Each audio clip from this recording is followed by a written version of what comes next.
No Brasil, mais de 8 mil crianças e jovens aguardam na fila para serem adotadas por uma família. Em contrapartida, cerca de 38 mil candidatos a pais estão cadastrados para receber uma criança. A situação pode ser explicada porque 84% dos interessados querem crianças até 5 anos de idade. No programa de hoje, vamos falar sobre apadrinhamento afetivo, um projeto destinado a crianças e adolescentes que têm remota possibilidade de ser adotada ou de retornarem à família de origem, conversando com a sua fundadora, a doutora Márcia Regina da Silva. Está no ar o Observatório do Terceiro Setor, o olhar da cidadania.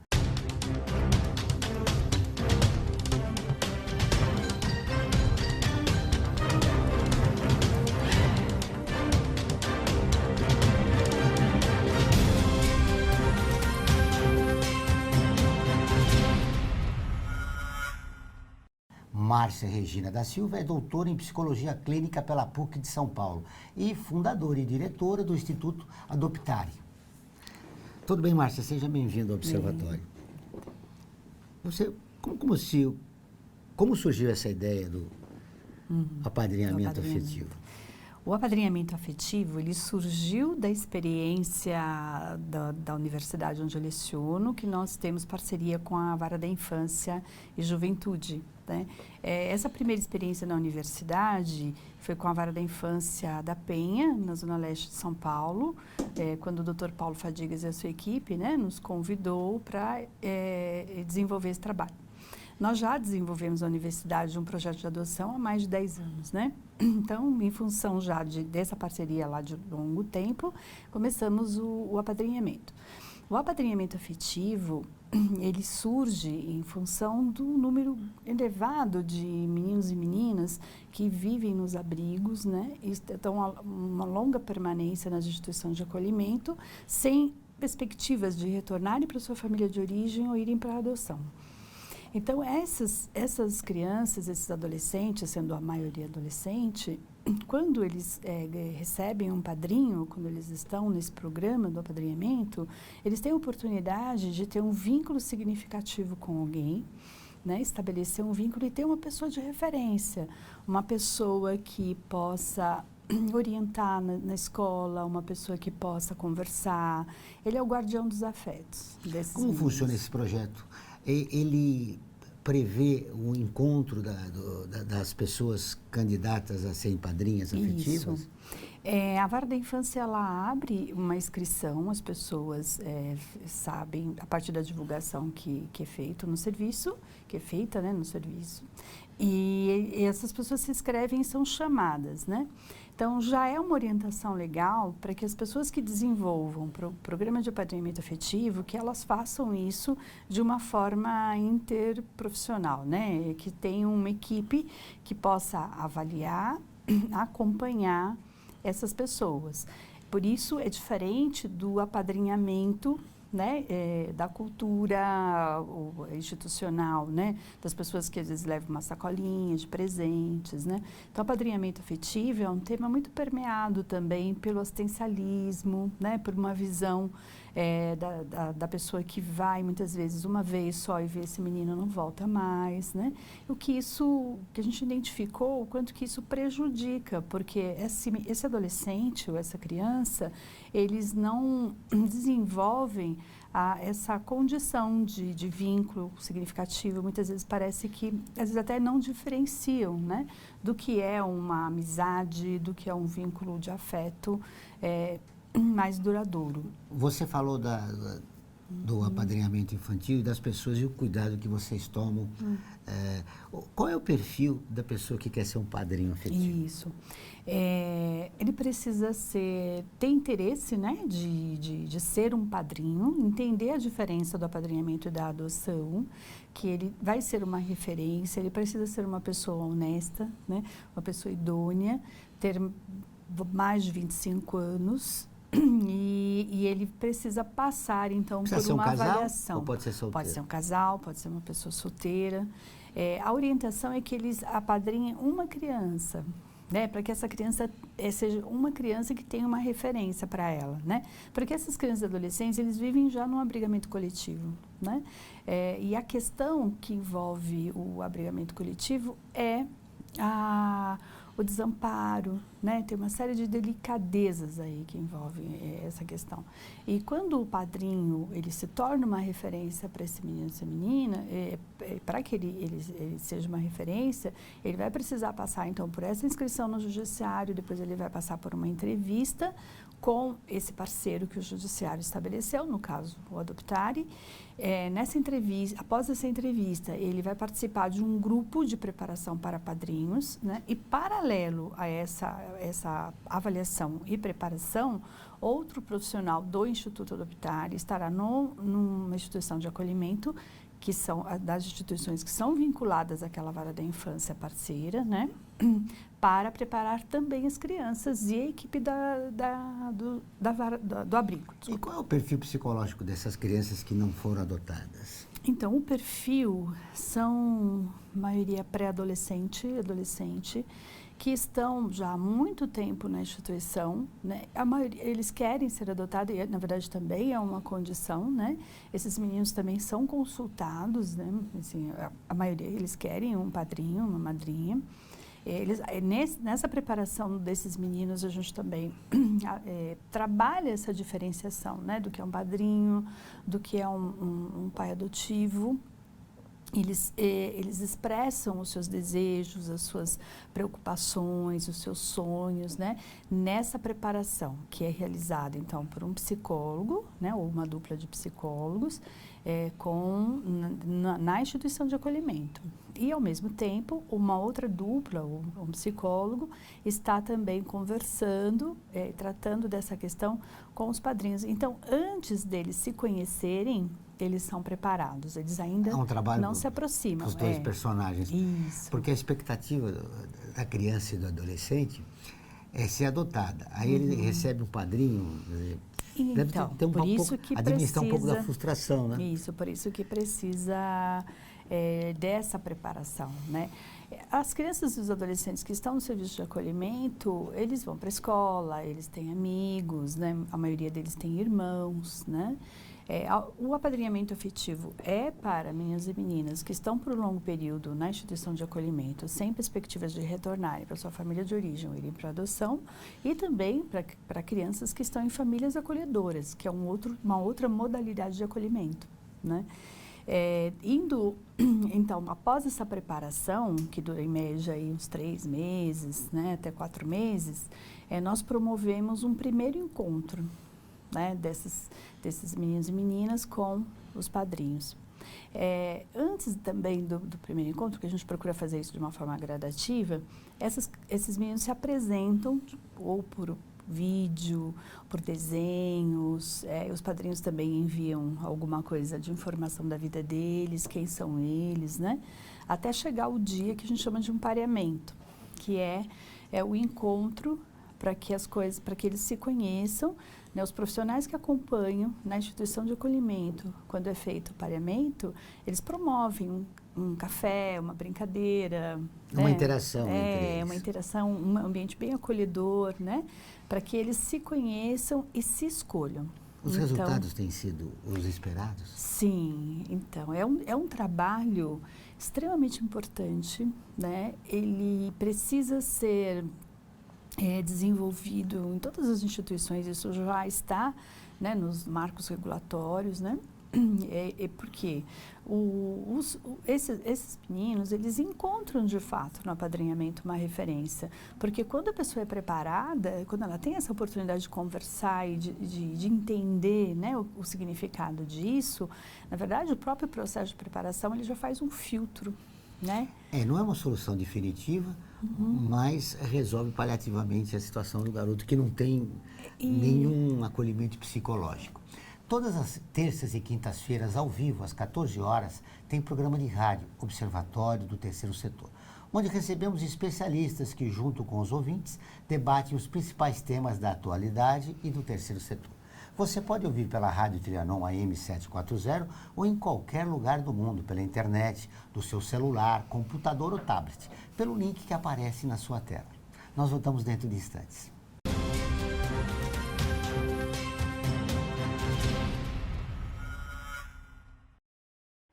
Olá, eu sou Laura Gelbert, da ONU News. Notícias das Nações Unidas e do mundo você acompanha na página e nos programas do Observatório do Terceiro Setor, parceiro da ONU News. E para acompanhar diretamente a ONU News em português, acesse nossa página e redes sociais. Até lá!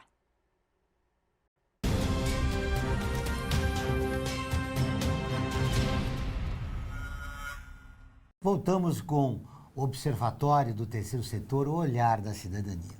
Estamos com um novo quadro, Você Conhece? Vamos contar a história de personagens que fizeram a diferença. O escravo brasileiro que conseguiu virar advogado e libertou 500 escravos. Luiz Gama. Você conhece?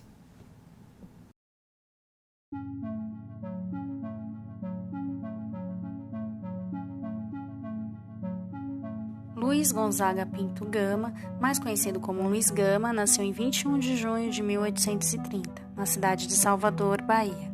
Era filho de mãe negra e pai branco, e foi vendido como escravo pelo próprio pai aos 10 anos de idade. Permaneceu analfabeto até os 17. Posto à venda, foi rejeitado por ser baiano, uma condição que dava aos cativos a fama de insubordinados, e acabou sendo levado para a casa de um comerciante. Conquistou judicialmente a própria liberdade e passou a atuar na advocacia em prol dos cativos, sendo que já aos 29 anos foi autor consagrado e considerado o maior abolicionista do Brasil. Luiz Gama também foi orador, jornalista, escritor brasileiro e o patrono da abolição da escravidão do Brasil.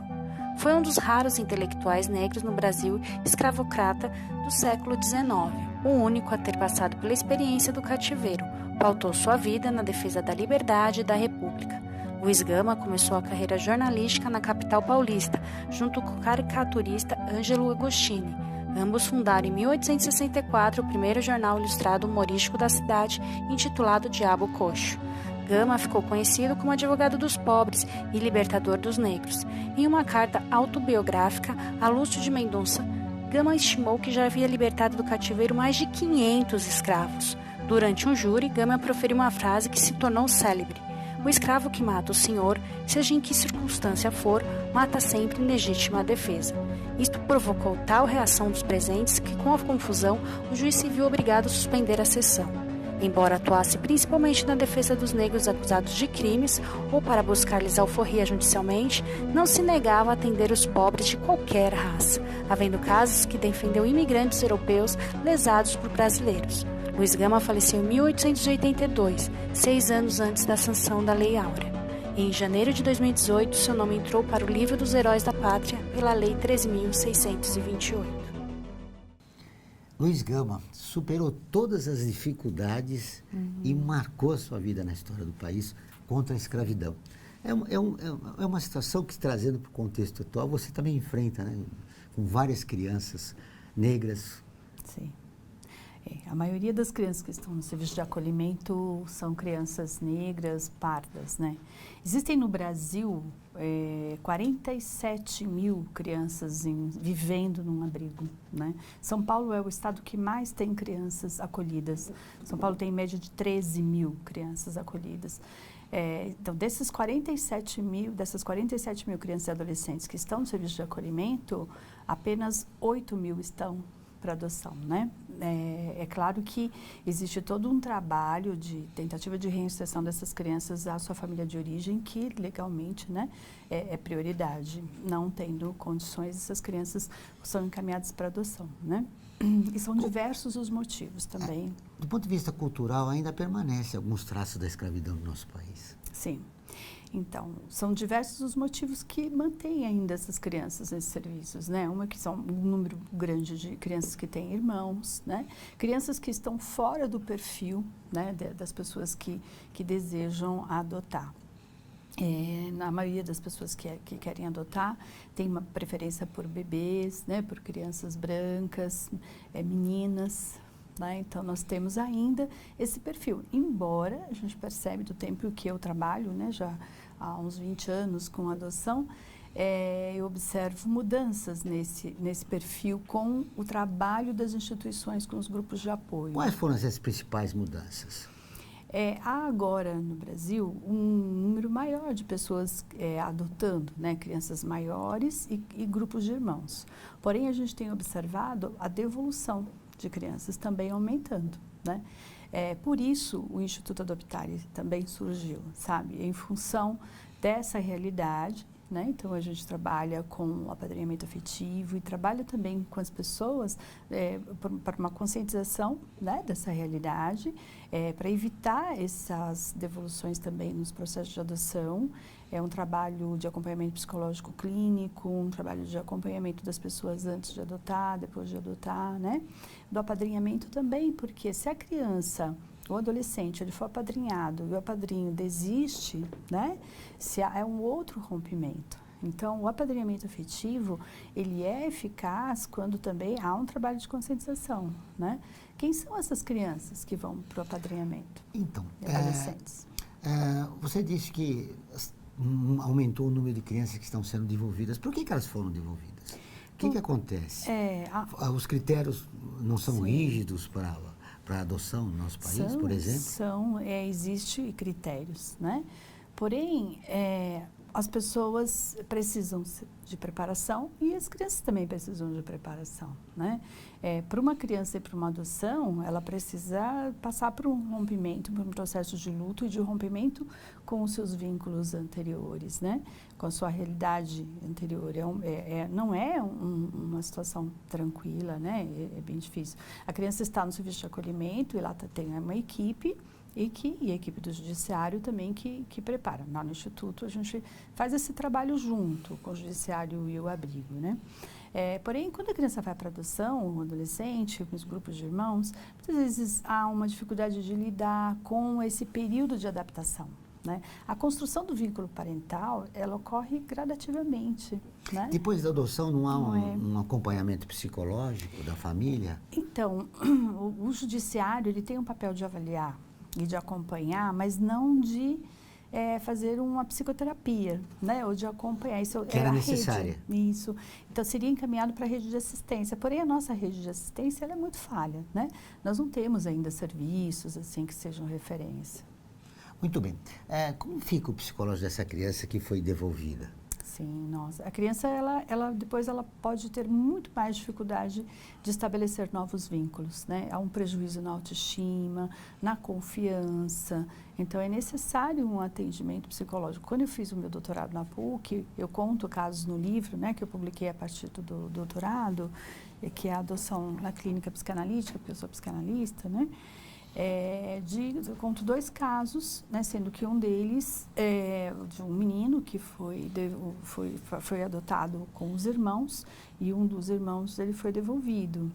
Né, e houve toda uma situação também de um processo muito rápido, né, não ter uma aproximação mais gradativa dessas crianças com o casal. Teve uma série de questões que provocaram ou também contribuíram para não dar certo, né? A adoção de um deles, um dos meninos retornou, né? Muitas vezes as pessoas procuram ajuda, né? Mas às vezes elas não encontram um profissional também que trabalhe nessa área, né? Que trabalhe e consiga auxiliar de fato, né? Muito bem. Aí entra as políticas públicas, né? Que são necessárias no país. O que é necessário para que a gente construa um novo momento na adoção aqui no Brasil? Nós precisamos de um trabalho integrado de rede, né, do serviço de acolhimento judiciário e serviços que possam auxiliar clinicamente ou então numa escuta mais diferenciada. Por quê? O judiciário é um ambiente formal, né? E as questões que envolvem maternidade, paternidade, construção de vínculo afetivo, é uma temática, é uma situação mais delicada, né? Que carece de um ambiente mais acolhedor, para que essas pessoas possam expressar seus medos, suas angústias, né? Então, precisa ser um trabalho não sozinho, né? O Instituto trabalha com abrigo, trabalha com o judiciário. Então, nós precisamos de ações mais conjuntas, né? Diante da delicadeza e da complexidade do tema, né? Apadrinhamento afetivo e adoção, eles são interligados, porque até um apadrinhamento, ele pode depois se tornar uma adoção, né? Nós temos ainda muitos mitos, muitos preconceitos em relação a essa temática, né? E nós também precisamos de mais espaços. Tá aí dia 25 de maio, o Dia Nacional da Adoção, né?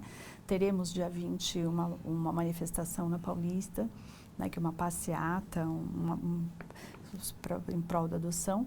Esse é o mês, né? Que a gente fala muito disso. Então, o apadrinhamento, ele pode até se tornar uma adoção, mas desde que a pessoa faça isso, né? Apadrinhe e adote de uma forma mais consciente. A pessoa precisa refletir antes, para que não ocorram mais rupturas, né? Precisa de consciência, muito amor e, como você diz no seu livro, o atendimento psicanalítico para quem for adotar. Nós voltamos dentro de instantes, aguardem.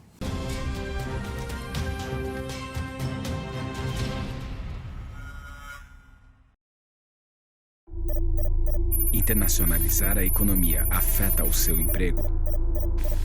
Para onde vai o Brasil? Ter opinião sem análise é só repetição.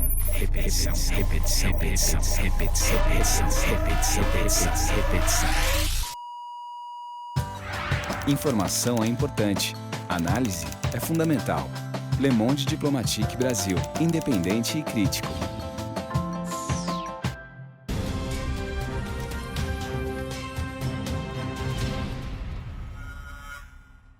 Estamos de volta com o Observatório do Terceiro Setor, o Olhar da Cidadania.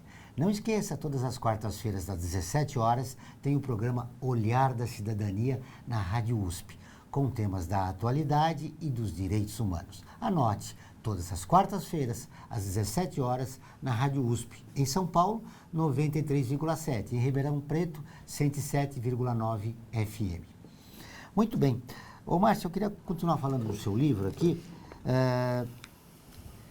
Você contou no bloco anterior uma história de apadrinhamento e adoção. Eu gostaria que você falasse da segunda, né? Certo. O livro é Atendimento Psicanalítico na Adoção, né? Eu publiquei junto com a Leila Paiva e a Cíntia Paiter, que também são duas psicanalistas muito experientes, né? Que trabalham junto comigo nessa área. Eu conto 2 casos, e por que, né, conto esses 2 casos? Porque tem questões aí, né? A criança, um dos casos da criança, ela foi para adoção e se observa logo no início as marcas psíquicas que essa criança traz, né? É uma criança que foi muito machucada, então passou por muitas rupturas, e quando esse casal adota, ele observa uma dificuldade da criança de aceitar o afeto, né? Muitas vezes a criança, ela não confia, então às vezes ela provoca o adulto para testar, para ver se ele Aí é importante o conselho suporta. Que você deu, de que o casal tem que estar preparado para a reação dessa criança mesmo. E conhecer o perfil que ela passou, né, anteriormente. E quando a gente atende, como eu conto no caso, a gente atende a criança, faz uma escuta para os pais, né? E vamos acolher, né, tanto as angústias desses pais como das crianças e trabalhar para que essa adoção ocorra da melhor forma possível, né? E foi o que aconteceu num dos casos. Um outro caso, que é uma adoção de grupo de irmãos, né? Então, o casal queria adotar uma menininha, daí quando eles foram conhecer, eles descobriram que ela tinha mais 2 irmãos e ela que pediu para que eles adotassem esses 2 irmãos. Eles não estavam preparados, né, para adotar, mas eles se deixaram levar pela emoção, enfim, entre outras questões, que adotaram os 3, né? E no processo, logo no comecinho, né, passaram por tantas dificuldades e a dificuldade que a gente também não pode culpabilizar, sabe, tanto as pessoas que devolvem, porque é uma série de questões que envolvem, né? Então tem uma falta de preparo, que Que também... foi revelado do fato de que a criança mantinha um vínculo ainda com a família anterior, Sim, através dos dois irmãos. através dos dois irmãos. E tinha tudo para não dar certo. E eles né? procuraram ajuda, né? Só que um profissional que não estava preparado falou que possivelmente esse menino era um psicopata, né? Já deu um diagnóstico. Essas crianças já sofrem tanto preconceito, né? Então é um pedido, né? Uma orientação que eu faço. Márcia, uma pergunta. Não. É o seguinte, quando a criança é adotada, o passado dela não é rasgado?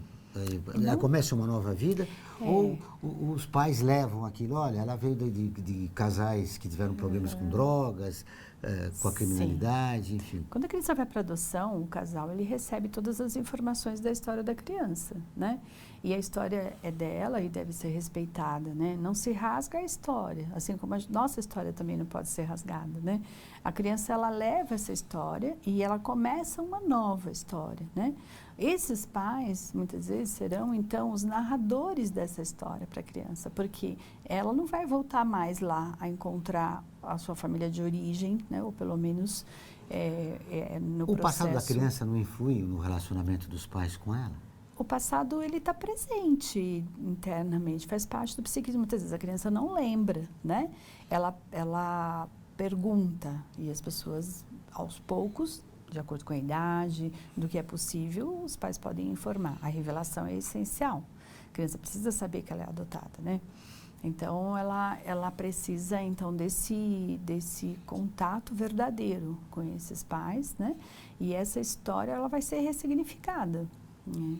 Ocorre isso na adoção, no apadrinhamento afetivo também, né? Na relação de confiança, né, com esse padrinho, que também vai respeitar essas origens, vai respeitar a história. A criança, ela precisa entender e o adulto pode ajudar, né, ela a compreender o porquê que ela não está com a sua família de origem, né? Ela não pode ser, ela se sente muitas vezes culpada, como se alguma coisa aconteceu porque ela não se comportou bem, né? Então, os adultos, tanto no apadrinhamento como na adoção, precisam respeitar a história da criança de origem, não culpabilizar ninguém, né?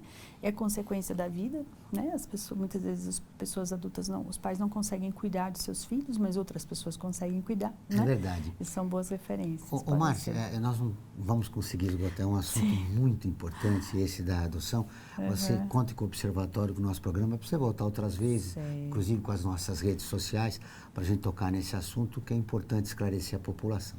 Para fechar nossa entrevista, eu gostaria que alguém que está em casa, uma família, que pretende fazer uma adoção ou um apadrinhamento afetivo, que conselhos você daria?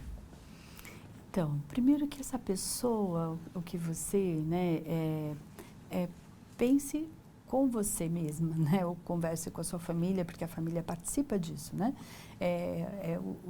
busque as motivações para isso, né, por que você quer adotar ou apadrinhar. São experiências diferentes, né, a adoção é ter um filho, né, e ter um filho com todas as implicações e responsabilidades que estão presentes, né? O apadrinhamento afetivo, ele precisa ser também conhecido, né? Que experiência será essa? Então, a pessoa, ao apadrinhar, ela sabe que ela não vai adotar. E não fazer o apadrinhamento, na verdade, um test drive por uma adoção, né? O apadrinhamento é uma experiência que, se houver possibilidades legais e no vínculo afetivo de adoção, aí a gente entende que isso também é possível, mas que a pessoa busque informação, que ela converse, se é um casal, que o casal converse, que faça uma escolha consciente, né? Porque é uma decisão muito importante, que vai mudar a vida, né? Tanto da criança, do adolescente e da pessoa que busca tanto adoção como apadrinhamento, né?